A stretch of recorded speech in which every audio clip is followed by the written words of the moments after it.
Pues muy bien, muy buenos días a todos.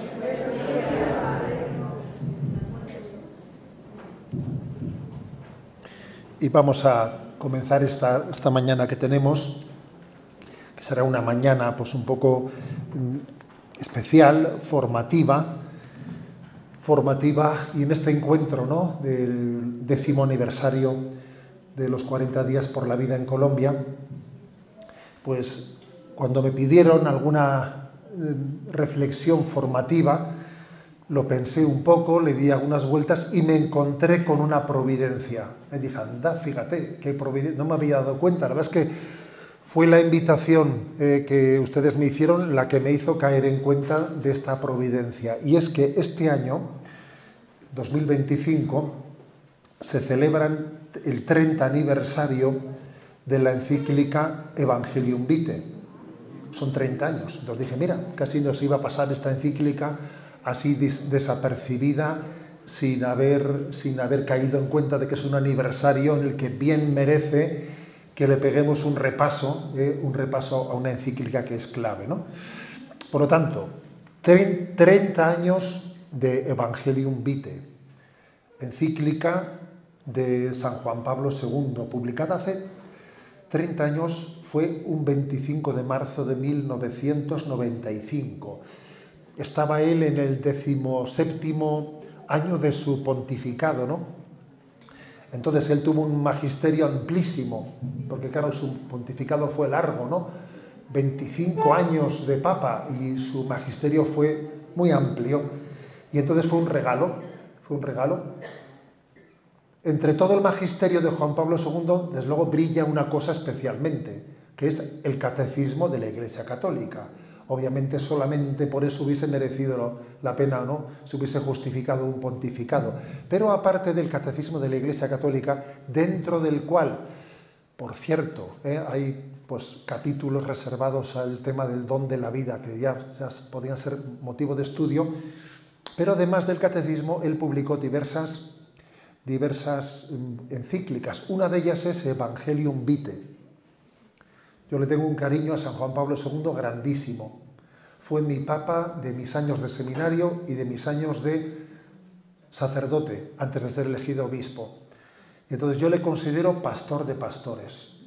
Pastor de pastores, y creo que este regalo, esta perla preciosa que nos dio en esta encíclica Evangelium Vitae, pues merece la pena aprovechar el aniversario para acogerla. Quien no lo haya leído, pues meterla en su itinerario formativo. Yo esa encíclica la tengo que leer. Hoy en día es muy fácil acceder a ella, pues por la red, etc. ¿Qué método voy a utilizar?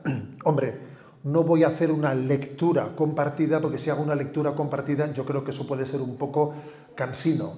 No voy a hacer una lectura compartida, voy a hacer un comentario ordenado, capítulo por capítulo, ¿de acuerdo? Voy a hacer un comentario ordenado de manera que esta formación pueda servir pues, para tener conciencia de qué es lo que dice la encíclica a lo largo de todos sus capítulos. ¿De acuerdo? Y dicho eso, voy al grano, ¿de acuerdo? En la introducción dice: el Evangelio de la vida en el corazón de la Iglesia. Lo primero es que Juan Pablo II dirige la encíclica no solo a los fieles católicos, sino a todos los hombres de buena voluntad. Así lo dice. Porque obviamente esta doctrina ilumina a muchas personas que no son católicas.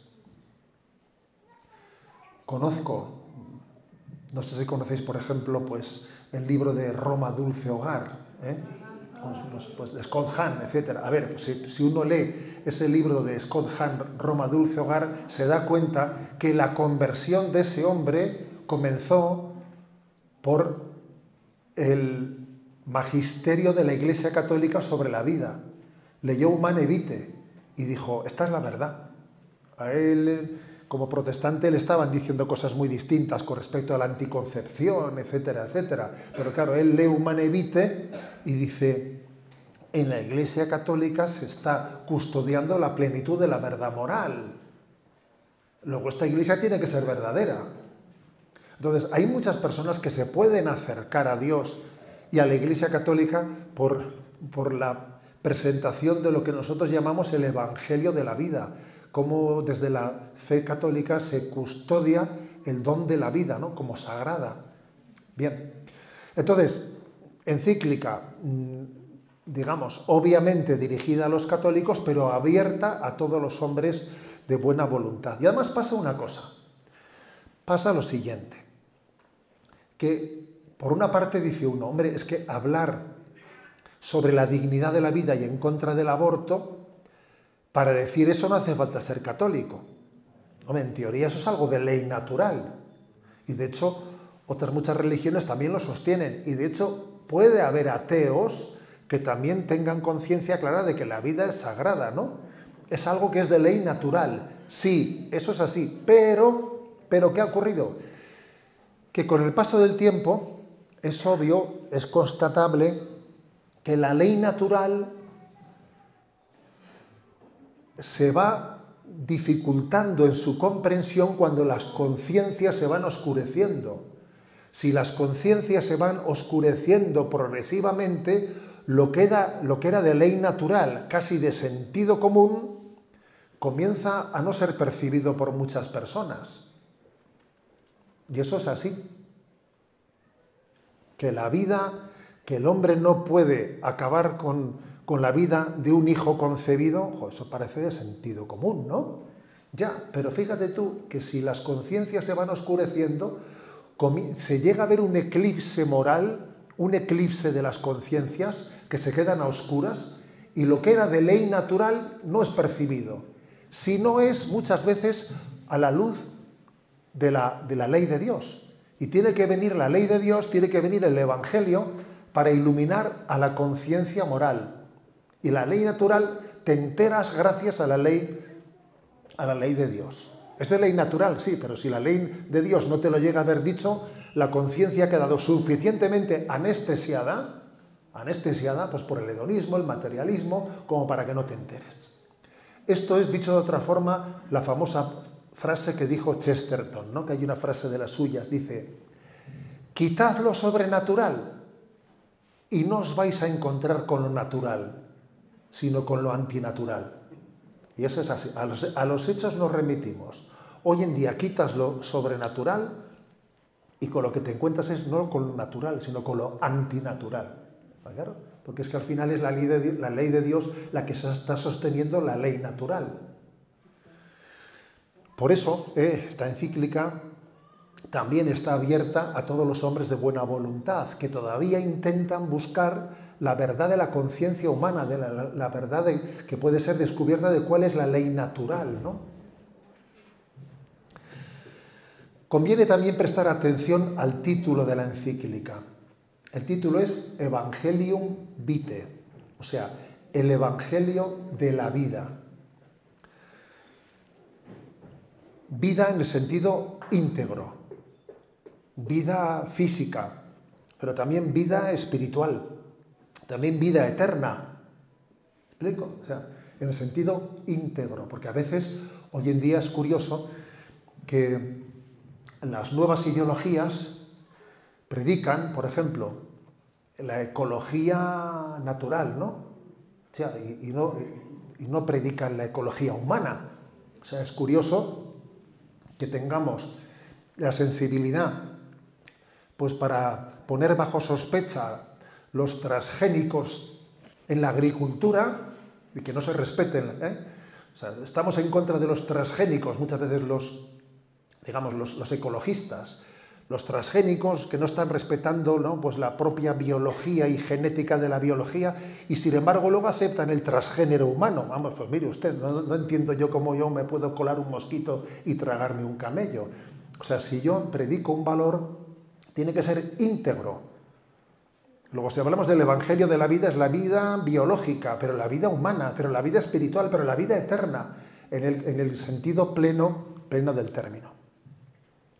¿Dónde está inspirado este término, Evangelio de la vida? Pues mira, está inspirado en primer lugar en el Evangelio. Juan 10:10. He venido para que tengan vida y la tengan en abundancia. Que creo que debería de ser un versículo que hiciésemos nuestro. ¿Yo por qué estoy aquí? Estoy aquí porque Jesús nos dijo, he venido para que tengan vida y la tengan abundancia, y por eso estamos aquí. Somos hijos del Dios de la vida. Somos hijos del Dios de la vida. Y la vida es un milagro. Y si yo he recibido ese milagro, ¿qué hago? Gratis, lo habéis recibido, dadlo gratis. Yo no me puedo quedar con ese milagro solo para mí y enterrarlo como si fuese un talento que yo estoy enterrando. La vida es un milagro del cual yo tengo que hablar y lo tengo que compartir y lo tengo que expresar, ¿no? Entonces, el término evangelio de la vida, aparte de expresar esa integridad del término, ha pasado también a ser como un género específico de una parte del magisterio de la Iglesia. ¿Cuáles son las encíclicas que están dentro de este género del magisterio del Evangelio de la vida? Pues Humanae Vitae, que habla del tema de la anticoncepción; Familiaris Consortio, que habla de la familia; Amoris Laetitia; Veritatis Splendor; Deus Caritas Est también en parte. O sea, es decir, hay una serie de encíclicas de parte del magisterio católico que podríamos digamos, clasificar dentro de lo que se llama Evangelio de la vida y la familia. Igual que también existen otras encíclicas que enmarcamos bajo el término, bajo el género de doctrina social.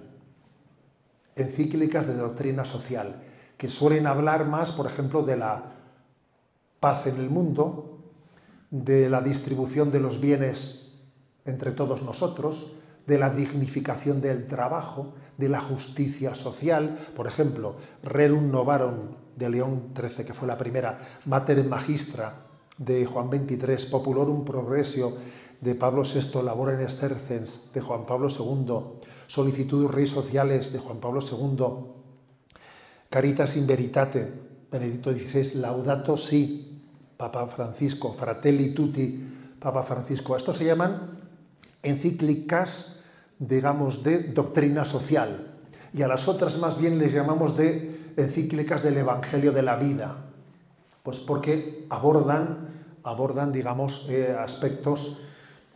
Las de doctrina social están más enmarcadas en el 7º mandamiento: no robarás, y distribuyamos los bienes justamente.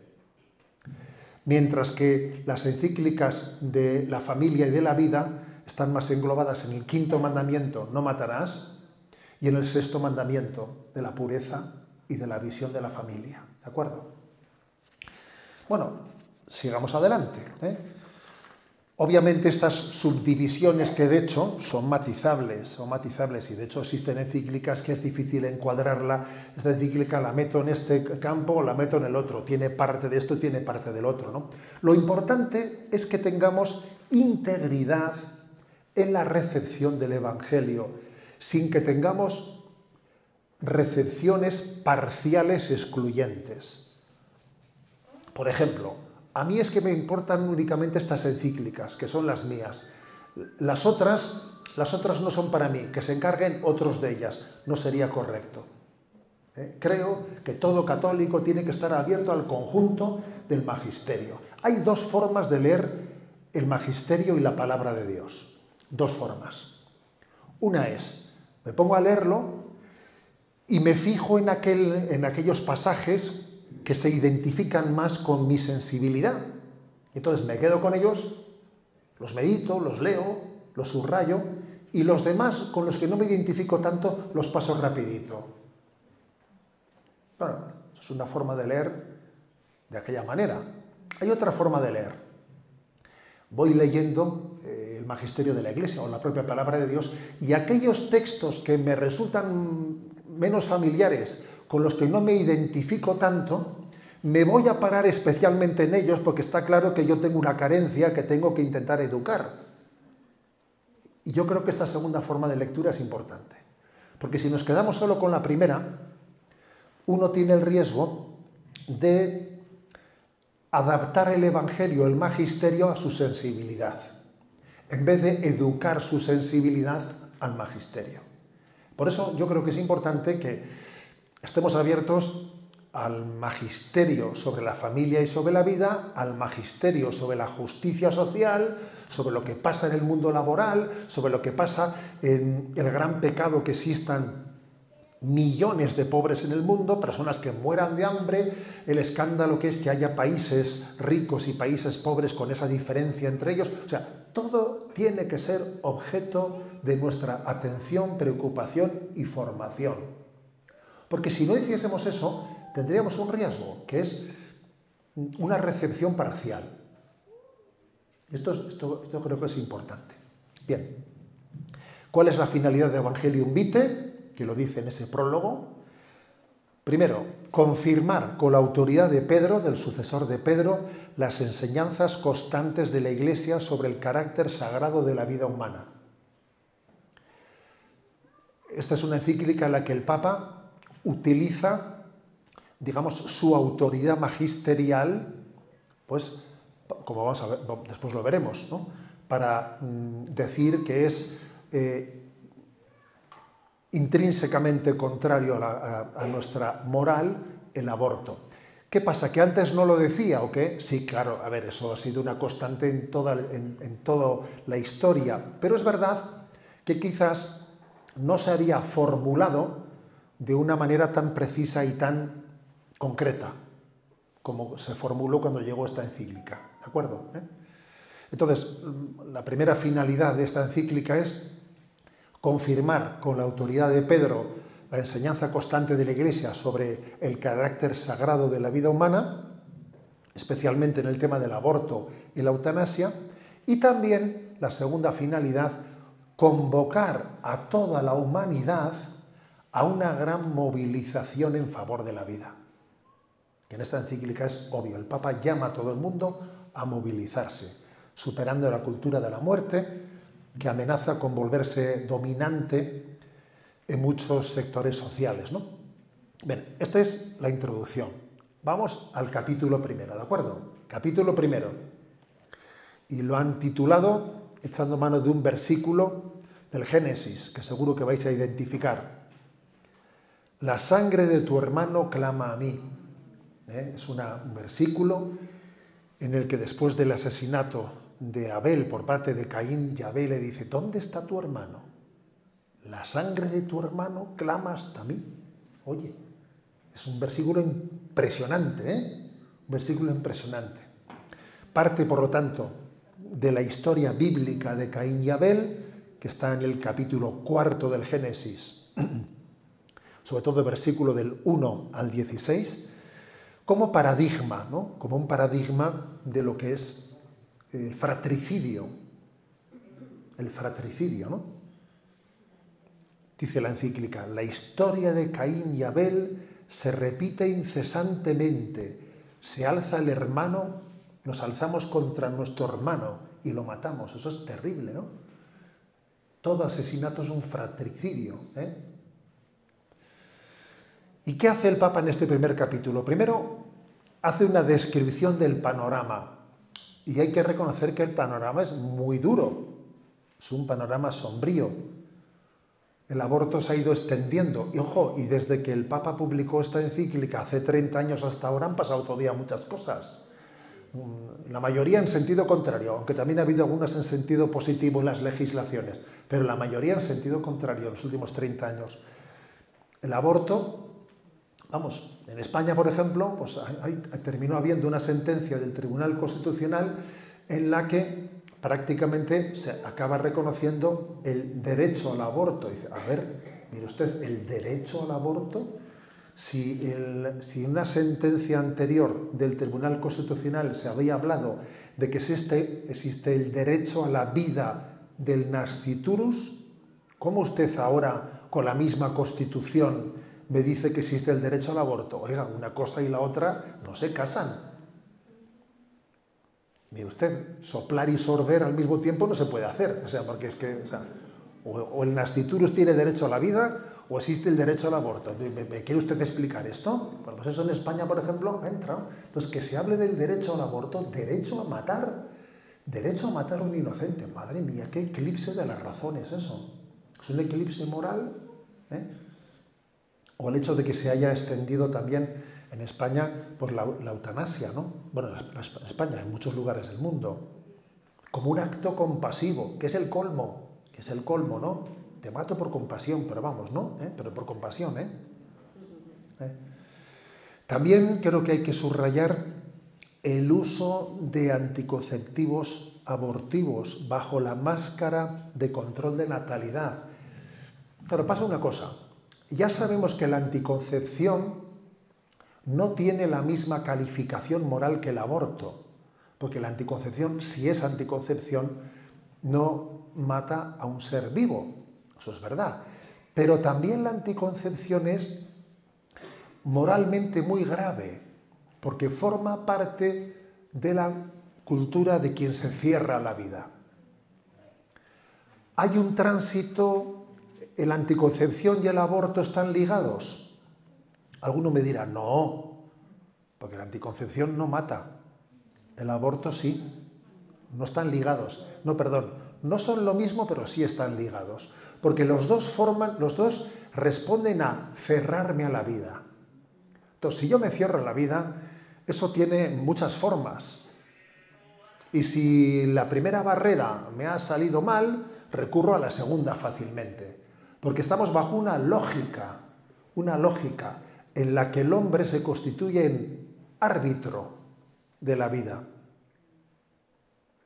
Claro, si yo soy el árbitro, si yo decido que vida sí, vida no, claro, entonces es muy difícil decir que no hay una continuidad entre la anticoncepción y el aborto. Y además pasa otra cosa, que hay bastantes métodos anticonceptivos que se difunden como anticonceptivos que en realidad tienen también efectos abortivos. Leas el DIU, leas determinadas pastillas del día después, etcétera, que en el fondo no son solo anovulatorias, sino que también son antiimplantatorias. O sea, que es que entonces hay mucho. La prueba de que la frontera entre la anticoncepción y el aborto es muy borrosa, es también esta, ¿sabes? Pero en el fondo también hay una razón moral, que es cerrarse a la vida. Y cuando el mundo se cierra a la vida, claro, entonces los parámetros cambian completamente, ¿sabes?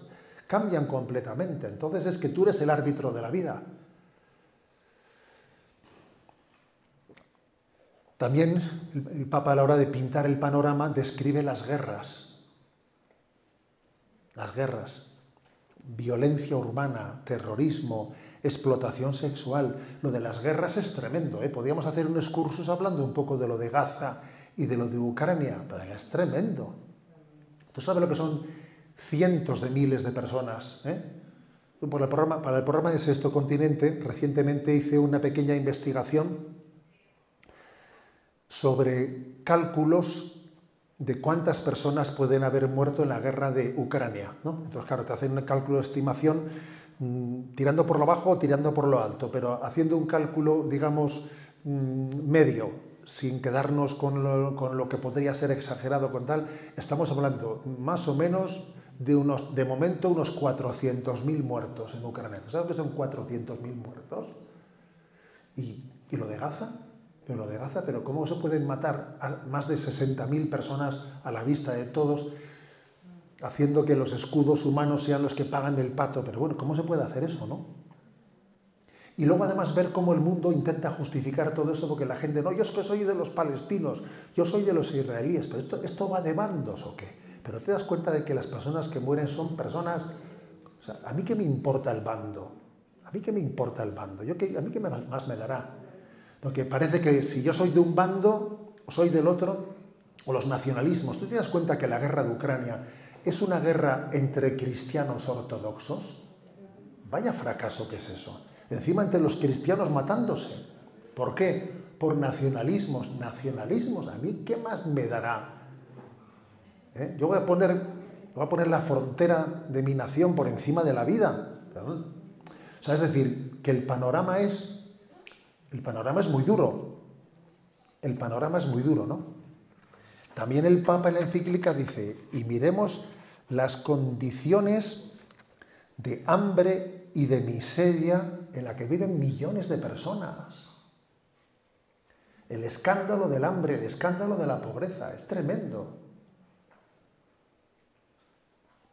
O sea, y somos hijos del Dios de la vida, ¿no? Somos hijos del Dios de la vida, ¿no? Y lo peor encima es que muchas de estas cosas, como el aborto, como la eutanasia, se presentan como conquistas del progreso o de la libertad, cuando en el fondo son una gran pérdida del sentido de la dignidad humana. En esa descripción del primer capítulo, que es una especie de describamos cómo está la cosa, el Papa entra también en el tema jurídico, el deterioro del sentido jurídico y moral. ¿Cuántos ordenamientos jurídicos se han convertido en instrumentos de muerte? En instrumentos de muerte. Y además, no olvidemos que legalizar conlleva un cierto blanqueamiento. No, si yo no digo que me parezca bien, pero hay que legalizarlo. Si tú lo legalizas, lo estás blanqueando. Vamos a ver, si tú legalizas algo que moralmente es malo, lo estás blanqueando, estás dignificando moralmente lo que legalizas. Y la frontera entre el bien y el mal se está emborronando, ¿no? Si es legal, no será tan malo, al final dice la gente, ¿no? La democracia misma se ve pervertida cuando se convierte en dictadura del relativismo. En el fondo, fíjate, el aborto destruye la democracia. La destruye. Porque si resulta que la democracia es el escenario en el que se da la posibilidad, ¿no?, de que el aborto, entonces, oiga, o sea, que la democracia justifica el aborto. ¿Va a ser la mayoría la que decida matar sí, matar no? ¿Eso va a ser así? Vamos a ver, las urnas electorales no dan la razón, dan el poder, pero la razón no te la dan. ¿Me explico? A ver, las urnas no dan la razón. Es como si echásemos a votos. Vamos a echar a votos, si Dios existe o Dios no existe. Necio, ¿cómo que vas a echarlo a votos? A ver, ¿te crees tú que la existencia de Dios va a depender del resultado de las elecciones? Pues algo así pasa aquí. Como si la democracia tuviese la capacidad de decidir el bien o el mal. Claro, en el fondo, una de las víctimas del aborto es la democracia. Porque, claro, le hace un daño a la democracia inmenso, ¿no? Sigue el Papa en su análisis del capítulo primero y llega a cuáles son las raíces más profundas de esto. Y él dice, sin duda, la raíz última está en el eclipse de Dios. En el eclipse de Dios y de la verdad sobre el hombre. Más allá de los síntomas sociales, el Papa va a la raíz. Cuando el hombre se aleja de Dios, pierde el sentido de la vida. La crisis de la vida es fruto de la crisis del hombre. Y la crisis del hombre nace de la crisis de Dios. Es que si no hay Dios, no hay hombre. Si no hay Dios, el hombre es un animal. ¿O qué? El hombre es un animal, un poco más evolucionado, pero es un animal. No vengas diciendo que el hombre tiene pues una dignidad sagrada. Y además a los hechos nos remitimos. Pues ya entiendes, hay personas que tratan a sus animalitos como personas. Es que si no hay Dios, ¿sabes?, el hombre deja de ser imagen y semejanza de Dios. Entonces ya no tiene una dignidad distinta que le distingue del resto de los animales. Entonces, claro, las cosas, por desgracia, tienen una lógica tremenda. Una lógica tremenda. Cuando los españoles llegan a América, en aquel momento hace 500 años, allí hubo un momento clave y trascendente, porque en el primer momento, claro, los primeros conquistadores tuvieron la tentación de hacer esclavos. Y allí hubo un debate entre conquistadores y evangelizadores que fue importantísimo, porque los evangelizadores le decían, pero ¿cómo esclavos? como esclavos. A ver, pero estos son hijos de Dios. Dicen, no son personas humanas igual que nosotros. Pero ¿cómo no van a ser personas humanas si yo los estoy bautizando? Si yo los bautizo, son hijos de Dios. Entonces son libres. Tú no eres quien para esclavizarlos, ¿no? Y cuando Cristóbal Colón vuelve a España con el primer barco que llevaba pues unos, no sé si eran cerca de 60 o 70 indios esclavos, la reina Isabel se entera de eso y manda liberarlos a todos, liberar a todos los indios en Canarias, cuando para el barco en Canarias, y le detiene a Cristóbal Colón. Y le hizo pasar su purga, diciendo, por ahí no pasamos, son todos hijos de Dios. Aquí somos sagrados, Dios nos ha creado, tenemos un alma humana, ¿sabes? Ese argumento del alma humana es determinante. El hombre tiene un alma humana. Está llamado a la eternidad. Pero claro, si tú te olvidas de Dios, ¿sabes? Entonces ya se acabó. Si no hay Dios, entonces el hombre es un animal más evolucionado que tiene el poder. Y un animal lo que hace es controlar al animal inferior. Y aquí todos nos controlamos y ya está. Y también hay animales que matan a sus crías cuando ha habido un parto de no sé qué y matan a sus crías. Pues el hombre pues también, porque es un animal. Es que si nos olvidamos de la existencia de Dios, si Dios no existe, entonces no hay alma humana. Entonces el hombre es un animal. Entonces, como decía Dostoyevsky, si Dios no existe, todo está permitido. Claro, y es terrible, ¿no? Pero, claro, por eso el Papa dice, es que vayamos a la raíz de los problemas. Del olvido de Dios ha venido el olvido del hombre. Ya no se reconoce su carácter sagrado. Este olvido se manifiesta en, digamos, ¿por qué ha llegado este olvido de Dios? Y entonces el Papa da 3 razones. Primera, por el materialismo práctico. El materialismo práctico. Se reduce la vida a parámetros de utilidad y placer. Todo es lo utilitario, lo que me sirve, mi provecho, me sirvo de esto, me sirvo de lo otro. Yo soy el centro de la humanidad y las cosas me sirven. Y lo que me sirven vale, lo que no me sirve tal. O sea, el valor sagrado es el utilitarismo, ¿sabes? El utilitarismo. Ya, pero claro, ¿eso por qué ha venido? Porque tú has quitado a Dios del centro de la vida y te has puesto tú en el centro.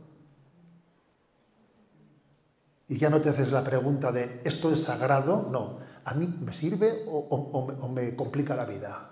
Entonces esa es la pregunta. Me complica la vida, pero tú te has puesto en el centro del mundo a la hora de hacer ese razonamiento. Tú no eres el centro del mundo. Por lo tanto, el primer motivo es el materialismo práctico. El segundo, la mentalidad cientifista, en la que parece que todo lo que científicamente es posible, pues es moralmente aceptable, ¿sabes? Es así. Todo descubrimiento es un endiosamiento. Oye, hay cosas que serán científicamente, pueden ser un descubrimiento, pero humanamente son una desgracia. A mí me viene ahora un científico y me dice, hemos conseguido pues, cruzar el hombre y el mono, o el hombre y no sé qué. Científicamente les parecerá que es un avance, pero humanamente hablando es una barbaridad. O sea, no todo avance científico es un avance humano. Es un avance humano. Ese complejo que a veces tenemos, avance científico, eso no hay quien lo discuta, ¿no? Y además se dice, no se puede poner puertas al campo, se suele decir esa expresión. Todo lo que la ciencia, toda puerta que abre la ciencia es imparable. Pues mire usted, eso es una tesis por la cual la propia humanidad puede ir a la perdición. ¿Humaniza o no humaniza? Esa es la pregunta sobre un avance científico. Y en tercer lugar, he dicho primero por el materialismo, segundo por la mentalidad, materialismo práctico, segundo la mentalidad cientifista, tercero la autonomía individual radical, donde cada uno se erige como norma última. Yo me erijo como norma última y no hay un bien común. Yo me erijo como norma última. Así Por este camino se va a la cultura de la muerte, en que negado a Dios se niega la solidaridad, la responsabilidad mutua y la verdad del ser humano como criatura y como don. Pero a la hora de describir el panorama, el Papa también no solo se fija en las cosas negativas, también habla de que hay signos de esperanza. Y por ejemplo, dice, las familias numerosas, que en medio de este mundo que se ha cerrado a la vida existen familias numerosas que llaman la atención y son la envidia de mucha gente, ¿eh? Porque cuando ves una familia numerosa hoy en día dices, madre mía, esos, ¿no? Son generosos, abiertos a la vida, que llaman la atención allá por donde van. En España no quiero ni contarte, porque en España, con la crisis de natalidad que hay, sabes, ves una familia numerosa y te impacta. Les cuento una anécdota que yo, recién elegido obispo, pues fui a Roma, tuve allí el primer saludo con el Santo Padre y regreso, y allí en el avión observé que había una familia numerosa con muchos niños que además llevaban la mochila de la que había sido el Encuentro Mundial de las Familias. Y dije, ya me di cuenta que era una familia católica, iba la madre con un bebé organizando allí a todos, y de repente me vio que llevaba un pectoral, me dice, ¿es usted obispo? Sí, tal, pues, ¿de dónde? Pues recién he sido elegido. Claro, cuando le dije, recién he sido elegido, me dice, niños, venid para aquí. Empezaron a salir niños ahí de los barrios. Se acercaron todos allí. En el avión todo el mundo se hacía el dormido, pero todo el mundo estaba poniendo la oreja, ¿no? Y le dice la madre a sus hijos, niños, este es el obispo por el que estamos rezando esta semana por las noches un Padre Nuestro. Y yo dije, madre mía, yo dije, claro, yo pensé, esta mujer no se ha dado cuenta de la fuerza que ha tenido su testimonio aquí. Lo dijo como que no se daba cuenta de lo que estaba diciendo. Pero claro, yo creo que escuchar aquello en aquel avión, aquello sería tremendo, por darse cuenta de lo que es el don de una familia, ¿no? Entonces, las familias numerosas existen y el mundo las envidia. A veces también como las envidian, las critican. O sea, las reprochan, estas no sé qué, no sé cuántos. Ya, tú lo que tienes es una envidia que no puedes con ello. Una envidia que no puedes con ello.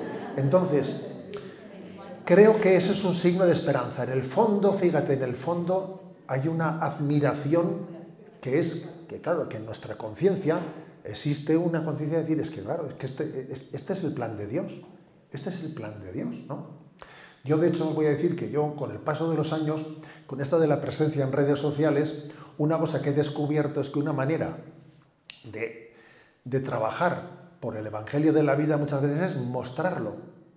Yo a veces me saco fotos con niños, porque te vienen personas donde el obispo, mira mi bebé, y saco una foto con un niño recién nacido y la publico en redes sociales y yo observo que eso es motivo de mostrar la belleza de la vida, ¿no? O sea, sencillamente creo que ¿cómo podemos promocionar la belleza de la vida? Mostrándola. Porque hay cosas que entran por los ojos, ¿sabes? Entran por los ojos. De hecho, fíjate, una mujer, ¿no? Una madre de familia numerosa, me contaba la anécdota de que, claro, ella tenía allí en España pues una doctora que, bueno, pues le atendía a ella, a toda la familia, ella tenía, no sé si tenía 6 o 7 hijos, y claro, la doctora pues ya era de una mentalidad secularizada, que no se había casado, un poco había querido hacer su vida, ¿no? Su vida. Porque hay personas que se quedan solteras y otras que optan por quedarse solteras, que ese es otro tema, distinto del primero, ¿sabes? Y entonces ella me decía que charlando un día con la médico, le dijo, yo el domingo por la mañana, que suelo levantarme tarde, me suelo por el desayuno, dice, me tomo el café con leche y espero a ver cómo salen ustedes del portal para van todos juntos a misa y ese espectáculo no me lo pierdo. Decía. El domingo yo me asomo a mi balcón para ver cómo ustedes van a misa y me tomo ahí el café viéndoles y yo decía, fíjate tú, la médico viendo ese espectáculo y diciendo, esta familia va a misa los domingos, ¿no? Salen todos juntos. A ver, ¿cómo podemos hacer para promocionar la belleza de la vida? Mostrándola. ¿No se enciende una luz meterla debajo de la cama, sino para ponerle el celemín. Brille así vuestra luz a los hombres, ¿no? También el Papa, a la hora de hablar de signos de esperanza, habla de los movimientos pro vida y de las asociaciones que defienden a los no nacidos, como un signo que ha prendido con fuerza en el mundo. También habla de cómo hay muchos médicos y sanitarios que se han resistido en conciencia y hacen objeción de conciencia, ¿no? Por ejemplo, yo soy obispo de Alicante, y en el Hospital General de Alicante todos los médicos, todos a una, allí se han hecho objetores pues para abortar. Y os voy a contar un caso reciente que he tenido que me impactó, ¿no? Me visitó recientemente una familia que había estado muy, muy tentada de abortar porque llevaban adelante un embarazo muy complicado, pero muy complicado me quedo corto, porque madre mía, todos los análisis que venían del niño era imposible que sobreviviese y tenía esto y tenía lo otro, resulta que los órganos sexuales los tenía sin formar, lo otro esto y lo otro, y claro, todo era que si hidrocefalia, que si no sé qué, que si iba a ser un monstruo, que si no sé qué, presionarles, ¿no?, para que abortasen, y claro, y ellos estaban, pues claro, con unas presiones y en un momento determinado, fíjense esto, en un momento determinado ellos, bueno, pues les pareció que lo prudente podía ser abortar. Y entonces los médicos del hospital les dijeron, bueno, miren, nosotros no hacemos el aborto, nosotros no lo hacemos. Claro, ya es un dato. Un dato es, nosotros le decimos que creo que sería lo prudente abortar, pero nosotros el aborto no lo hacemos. Ahora, si va usted a esa clínica que está ahí enfrente, allí pueden acabar con la vida del niño, ellos, y luego, cuando venga aquí, nosotros ya haremos pues una extracción del niño muerto, pero nosotros matar no le matamos. Que es un dato absolutamente incoherente, ya, pero la conciencia tiene muchas formas de intentar justificarse, ¿sabes? Total, que fueron al laboratorio, ya con la cita cogida, y allí se sentaron y de repente me decían el padre y la madre, que ahí se sentaron, empezaron a hablar con nosotros, bueno, pero ¿nos puede usted explicar? Y el otro decía, ¿pero explicar qué? Claro, el abortista, explicar qué hay que explicar. Bueno, queremos que usted explique un poco qué es lo que va a hacer. Entonces me decían, vimos allí unos sanitarios que tenían una mirada triste, su mirada era oscura, les desagradaban nuestras preguntas, se sentían violentos, no tenían nada que ver con los sanitarios del otro lugar. Los otros luchaban por la vida, pero estos eran otra cosa. Y entonces nos miramos ella y yo y nos dijimos, vámonos de aquí. Y se fueron, fíjate. Ella me decía, es que era entrar en otro mundo. Entonces, claro, volvieron al otro sitio y les dijeron, mire, nos hemos echado para atrás, ¿entiendes? Y punto. Hemos quemado las naves y vamos adelante. Y el niño ha nacido hace pocas semanas ha nacido el niño.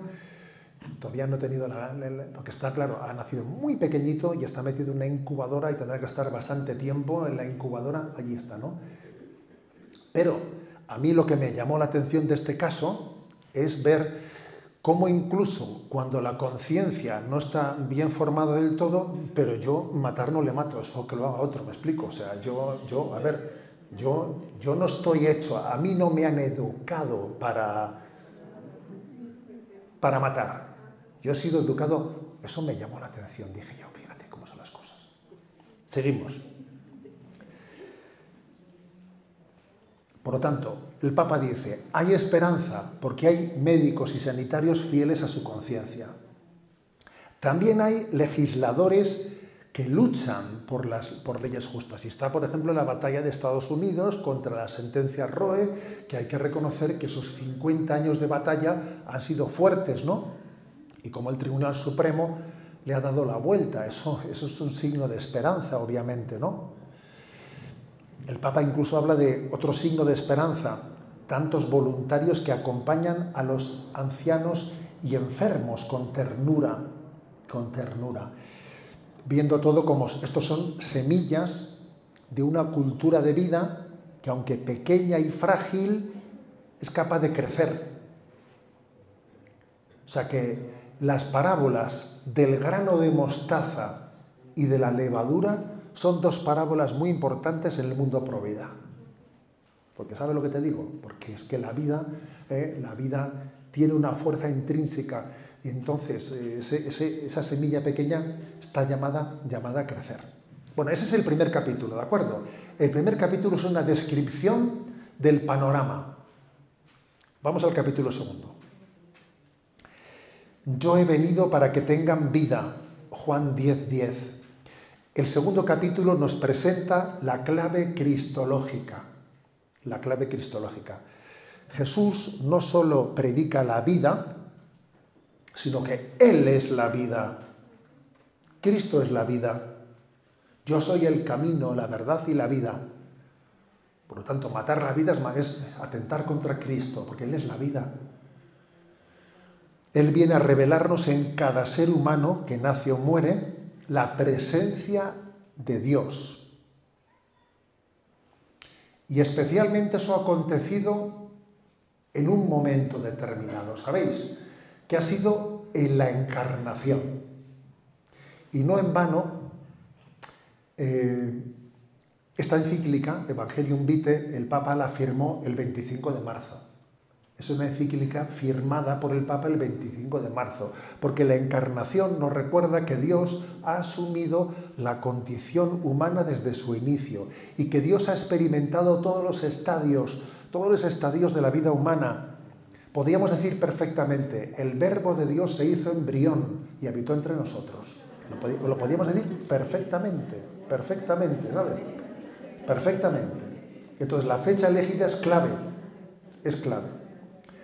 Ahora, el Papa dice también otra cosa, que Jesucristo no solo nos ha revelado el don de la vida en la encarnación, porque fijémonos, si ese embrión que anidaba en el seno de María era una persona divina, ojo, era una persona divina que había asumido la condición humana en su fase embrionaria, ¿cómo no va a ser también persona humana el embrión de una mujer? Oiga, si es persona divina, humana no va a ser. Pues vamos a ver, compáralo, ¿no?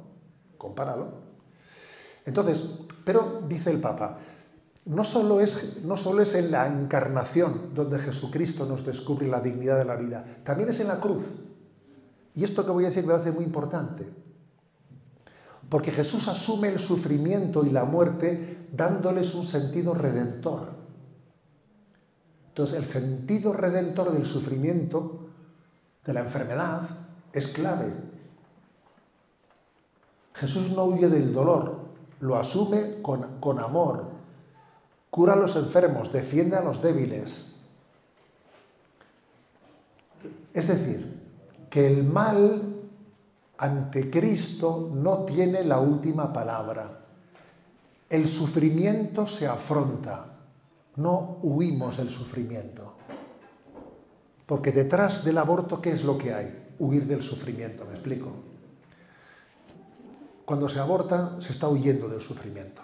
Mira, el sufrimiento hay que abordarlo. En esta vida, Jesucristo me ha enseñado a afrontar el mal, no huyendo, sino abrazándolo y transformándolo. Por eso, tan importante como la encarnación es la cruz. Sin la cruz no lucharemos. O sea, la sabiduría de la cruz, es que estoy en pobreza, es que me han dejado solo, es que no tengo nadie que me ayude. Es la cruz, ¿sabes? Y en la cruz Dios se va a desposar contigo. Y en la cruz Dios va a venir en tu ayuda. Ahora, no te hagas enemigo de la cruz, no, abraza la cruz, porque Dios te va a asistir en el momento de la cruz. Por lo tanto, la cruz es importantísima, no solo la encarnación, la cruz es clave. Y entonces termina el Papa diciendo, la dignidad humana es reflejo de Dios, ¿de acuerdo? Es reflejo de Dios. La vida es sagrada, inviolable, porque es creada por Dios, a su imagen y semejanza. Entonces, la dignidad de la vida no depende de grado de inteligencia, grado de salud. Porque no sé, vamos a ver, ¿qué es lo que hace al ser humano digno? Digno. ¿Digno qué? Su salud, su capacidad mental. Lo que le hace al ser humano digno es el ser amado por Dios y el amar. No sé si se acuerdan de un caso que hubo de una tal Eluana en Italia, ¿no? Fue uno de los casos primeros que abrió la puerta también al tema de la eutanasia. Eluana fue una chica que estaba durante ya mucho tiempo, muchos años, estaba en un coma profundo, en un coma cuidado en un hospital católico, y había unas religiosas que le cuidaban. Y el padre de Luana pidió la eutanasia para su hija, diciendo: mi hija aquí ya no está, yo le pido. Entonces comenzó a pleitear el padre con las autoridades, diciendo que pedía la eutanasia para su hija. Y fue muy conocido el momento en el que, cuando se presentaron, ¿no?, delante del juez, o sea, cuando hubo allí una vista pública y el padre testificó, también testificaron las religiosas, porque en el fondo o sea, estaban luchando entre el padre y las religiosas, que eran las que cuidaban de su hija, claro. No era el padre el que la cuidaba, eran las religiosas en el hospital. Y entonces las religiosas allí le dijeron al juez: nosotros solo pedimos que se nos respete nuestro deseo de seguir amándola y dejarnos amar por ella. Nosotros la queremos seguir amando y dejarnos amar por ella. Entonces, ¿eso nos lo van a impedir o cómo es esto? Yo creo que aquel testimonio que dieron aquellas religiosas, como el que he contado antes del avión y de la madre, a veces no nos damos cuenta de lo que estamos diciendo, porque Dios te pone en un sitio, en un lugar, el que das un testimonio que, madre mía, le puede dejar mareado a los que lo escuchan. Solo pedimos el derecho de amar y dejarnos amar, ¿no? Por lo tanto, ¿qué es eso de la calidad de vida? O sea, la dignidad de la vida depende de su calidad. La dignidad de la vida depende de que somos amados por Dios, y lo que nos dignifica es el amor de Dios. Pasamos al capítulo 3. Voy a ser, yo creo que haremos también esta mañana pues una parte, interrumpo, y a la tarde haremos la segunda parte de la encíclica, ¿de acuerdo? Para que también pueda haber diálogo, etcétera. Pero bueno, el capítulo 3, que tiene como título No matarás, Éxodo 20:13, pues es el capítulo que es el meollo de la encíclica, el que viene ahora, ¿no? Entonces voy a intentar también, pues llegaré hasta donde llegue y luego seguimos a la tarde. Aquí es donde Juan Pablo II pone en marcha toda la autoridad de su magisterio para decir que el aborto directo es la eliminación deliberada y directa de un ser humano en la fase inicial de su existencia, desde la concepción hasta la muerte. Se trata de un crimen grave y absolutamente inaceptable. Aquí se refutan dos argumentos muy habituales: el que el embrión no es persona humana, y el Papa recuerda que la biología moderna demuestra que desde la fecundación existe un nuevo ser humano con una propia identidad. Por cierto, cuando el Papa escribió esta encíclica todavía no habíamos visto ese descubrimiento científico que se ha hecho, que seguro que lo habréis visto, de cómo en el momento de la fecundación se produce un destello de luz azul, ¿no?, que es impresionante, ¿no?, que por supuesto tendrá su explicación química, por supuesto que la tendrá, su explicación química, pero que no deja de ser significativo, ¿sabes?, ¿no?, para que nos demos cuenta de que somos seres de luz, de que el ser humano es imagen del Dios Altísimo, ¿no? Y también rebate el otro argumento de que es un derecho de la mujer. Mire usted, la libertad no puede extenderse al punto de eliminar la vida de otro. No se puede invocar la libertad contra alguien, ¿no? Antes hubo, al comienzo un poco de esto de las redes sociales, hubo una red social que ayer se tuvo un inicio, pero luego se clausuró. Se llamaba el 20. Se llamaba el 20. como existe el TikTok y esas cosas, ¿no? Entonces, en una oportunidad yo en el 20 dije, en una especie de debate que estábamos, le dije, vamos a ver, es un 20, ¿cómo? Es un tú en ti, no eres tú ese niño, es un tú en ti, tiene una personalidad propia, es un tú, no soy yo, es otro, es un tú que está en ti, pero no eres tú. A ver, madre mía, o sea, es algo bastante obvio, ¿no? Que hay que saber distinguir, ¿no? Por eso el derecho, pero ¿cómo puedo tener un derecho yo hacia otra persona, ¿no?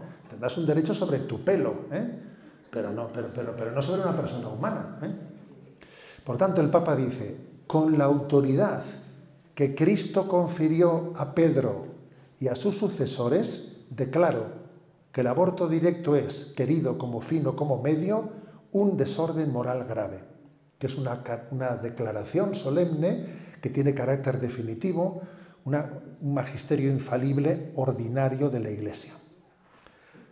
Es una enseñanza vinculante, ¿no?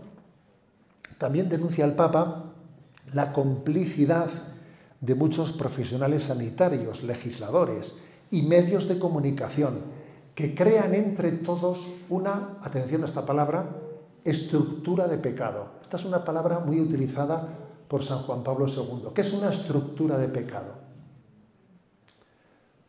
Algo que, como hay tanta complicidad por parte de tantas personas, si el medio de comunicación lo ha dicho, si la ley lo permite, si el médico también lo ha dicho, claro, entonces, claro, hay tantas instancias en las que parece que entonces le das como una especie de visto bueno, ¿sabes? Un marchamo de aceptabilidad, ¿no?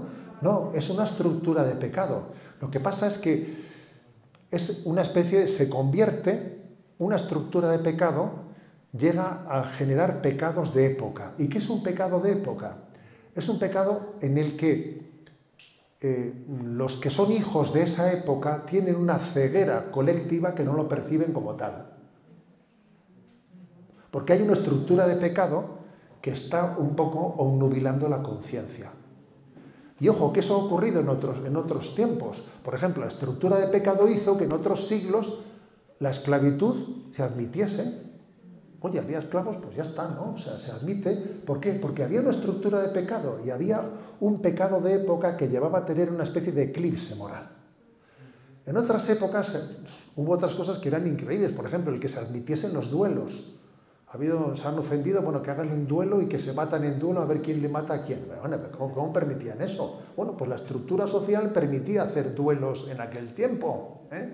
O sea, siempre han existido eclipses morales que llevan a pecados morales porque hay una estructura de pecado que lleva un poco a permitir tal cosa, ¿no? Entonces, dice el Papa, bueno, pues hemos llegado a esta estructura de pecado, pero nosotros no nos quedamos únicamente en la denuncia,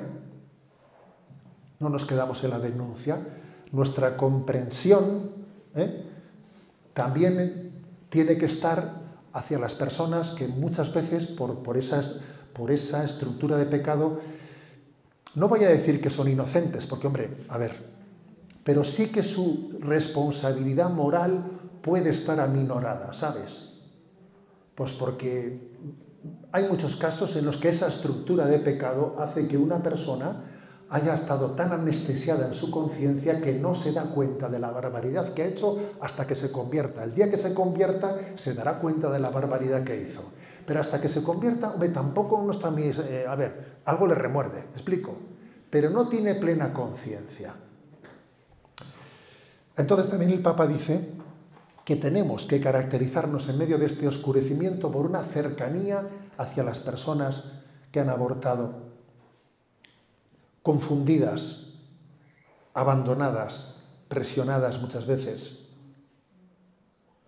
Abrazarlas con misericordia, acompañarlas, realizar un acompañamiento personal, ¿sabes? Un acompañamiento.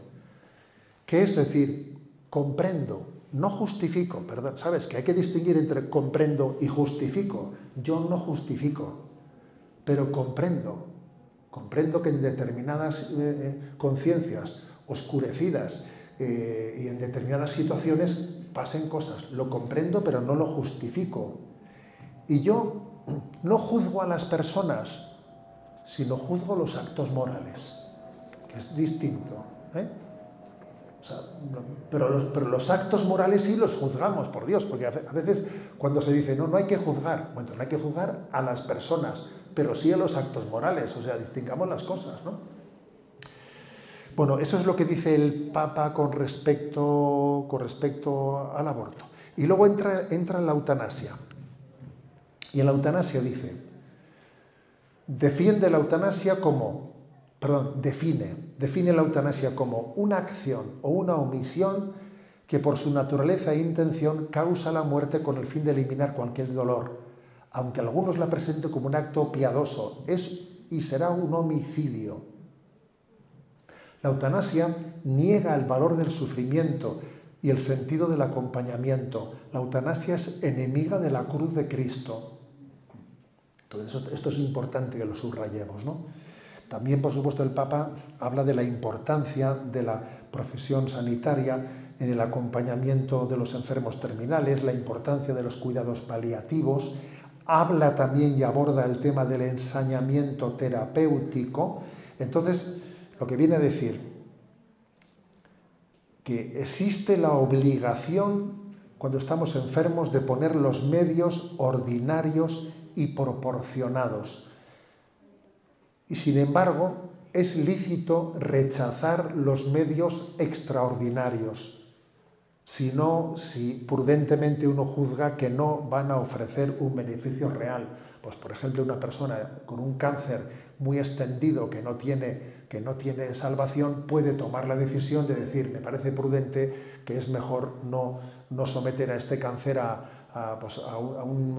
unos tratamientos muy agresivos, sino dejar que puede ocurrir, ¿no? Entonces distingue el Papa, no siempre hay que prolongar la vida a toda costa, pero nunca es lícito procurar la muerte activamente. Eso es la distinción, ¿eh? Y en tercer lugar, en este capítulo, habla de la pena de muerte, y habla del cambio de enfoque. Porque Juan Pablo II reconoce la enseñanza tradicional. La Iglesia siempre dijo que el hombre tiene derecho a una legítima defensa y podría ocurrir que el Estado recurriese a la pena de muerte como una legítima defensa frente a un injusto agresor. Ahora bien, lo que dice Juan Pablo II es que en las circunstancias en las que vivimos ya no nos creemos que un Estado con todos los medios que tiene no tenga recursos para una legítima defensa que no sea recurriendo a la pena de muerte. Oiga, usted tiene la capacidad de meterle en prisión, usted tiene la capacidad de tal, ¿no? O sea, un Estado tiene muchos medios, quizás en la Edad Media era otra cosa, ¿sabes? Era otra cosa, pero actualmente existe esa capacidad de fijaros cuando Pilato le dice a Jesús, ¿no sabes que yo tengo poder de quitarte la vida o de retenértela? Curiosamente Jesús le dice, no tienes poder. Le dice, tú no tendrías ningún poder si no te lo hubiesen dado de lo alto. Es curioso. O sea, Jesús se lo reconocía, pero otra cosa es cómo lo utilices, me explico, cómo lo utilices. Lo que Juan Pablo II dice es que en la situación actual no se pueden dar situaciones reales en las que un Estado pueda justificar la legítima defensa para aplicar una pena de muerte. No, legítima defensa, oye hay otras formas de defendernos que no sean cargárselo, porque si te lo cargas, también no le estás dando la posibilidad de la redención en su vida. Y por eso en el año 2018 se hizo una reforma del punto del catecismo de la Iglesia Católica en el tema de la pena de muerte, en la que se subrayaba esto especialmente. Bien, bueno, pues concluyo diciendo que el último punto del capítulo tercero es la objeción de conciencia. ¿De acuerdo? Objeción de conciencia, que es muy importante este punto, que es que los cristianos no solo pueden, sino que deben abstenerse de cooperar con leyes que atenten contra la vida humana. Y entonces, obviamente, tenemos que ejercer la objeción de conciencia. Nunca es lícito obedecer una ley que viola los derechos fundamentales de la persona humana. Y es curioso, porque hace unos 40 años la palabra objeción de conciencia era reivindicada por la izquierda como una forma de defenderme de las leyes que yo consideraba injustas. Pero una vez que se ha alcanzado el poder y que soy yo el que legislo, ya no admito la objeción de conciencia. Oiga, vamos a ver un momento. O sea, la objeción de conciencia yo no puedo invocarla cuando estoy en la oposición y cuando gobierno se acabó la objeción de conciencia. Mire usted, perdón, entonces usted, vamos a ser claros, usted no cree en la objeción de conciencia, usted la invoca cuando le conviene. Entonces, no, vamos a ver. Vamos a ver, eso es tomarnos el pelo a todos. Yo me acuerdo de eso, que en España, por ejemplo, pues cuando yo era jovencito, la objeción de conciencia contra el servicio militar era una causa progresista. Vamos a hacer objeción de conciencia, ¿vale? La Iglesia le dio el visto bueno. Ya, pero ahora aquellos que están ahí y alcanzan el poder y gobiernan e imponen leyes como esas, no permiten ahora que los sanitarios hagan objeción de conciencia. Oiga, usted entonces reivindicó algo hasta que como una estrategia para alcanzar el poder. Una vez que alcanzó el poder, lo de la libertad era una broma para alcanzar el poder. Usted no creía en la libertad, como se demuestra ahora, ¿no? Entonces, pues lo que está claro es que los médicos, enfermeros, pastoral sanitario, legisladores, jueces, educadores, comunicadores, estamos obligados a la objeción de conciencia, que a veces te puede complicar la vida, te la puede complicar. Y porque la fidelidad a la verdad a veces requiere martirio, puede requerir el martirio. Y voy a terminar con una cosa. Dentro de este punto, Evangelium Vitae trata una cuestión muy singular y la resuelve, que es: ¿sería correcto que un legislador católico pro vida votase a favor de una legislación abortista? Y se dice, sí podría ser en este caso, cuando esta legislación está atenuando un mal superior. O sea, es decir, esta es una legislación que restringe la anterior y no tengo mayoría suficiente para derogarla completamente. Si yo no tengo mayoría, no tengo capacidad en un parlamento de hacerme con los votos necesarios para derogar plenamente una legislación abortista, podría votar a favor de una legislación restringida, pero el Papa dice con una condición: que yo públicamente diga que estoy totalmente en contra y que el día que pueda lo derogaré todo. ¿Me explico? Este es un punto muy delicado que está introducido en este capítulo de Evangelium Vitae. ¿Por qué? Porque en este caso tú no votas a favor del aborto, sino que estás votando a favor de la restricción de esa ley. O sea, yo estoy como único medio, porque no tengo la posibilidad de derogar esa ley, recurro a un apoyo que sirva para restringir el mal anterior. Voto a la restricción, pero no voto a favor de esa legislación. Pero el Papa también hace el matiz de que para que esto sea posible es importante que tú públicamente te hayas manifestado, para que nadie piense de que tú estás a favor de los supuestos en los que se está manteniendo. Como veis, la encíclica creo que baja a casos como este, en los que también quiere ayudar a los legisladores, que también quieren hacer objeción de conciencia, pero se ven en situaciones súper complicadas, ¿sabes? Súper complicadas, que podría darse el caso. Por ejemplo, os pongo un caso. Imagínate que un legislador católico ve que por ejemplo, en Polonia ha habido una restricción muy fuerte de la ley del aborto. Ya, pero aunque la restringas, la ley sigue permitiendo algunos casos. Entonces ha habido algunos legisladores que han dicho, ¿qué hago? ¿Voto en contra? Ojo, si voto en contra, estoy permitiendo que la ley más amplia del aborto libre continúe. O sea, es decir, que esta distinción que hace Evangelium Vitae está dando respuesta a cómo en algunos casos, la objeción de conciencia puede tener algún matiz como el que he dicho, que creo que hace referencia a la estrategia de restricción, para poder llegar finalmente a un momento en el que la vida sea plenamente reconocida y respetada en su dignidad. Bueno, lo dejo aquí, que es con el final del capítulo 3, ¿de acuerdo?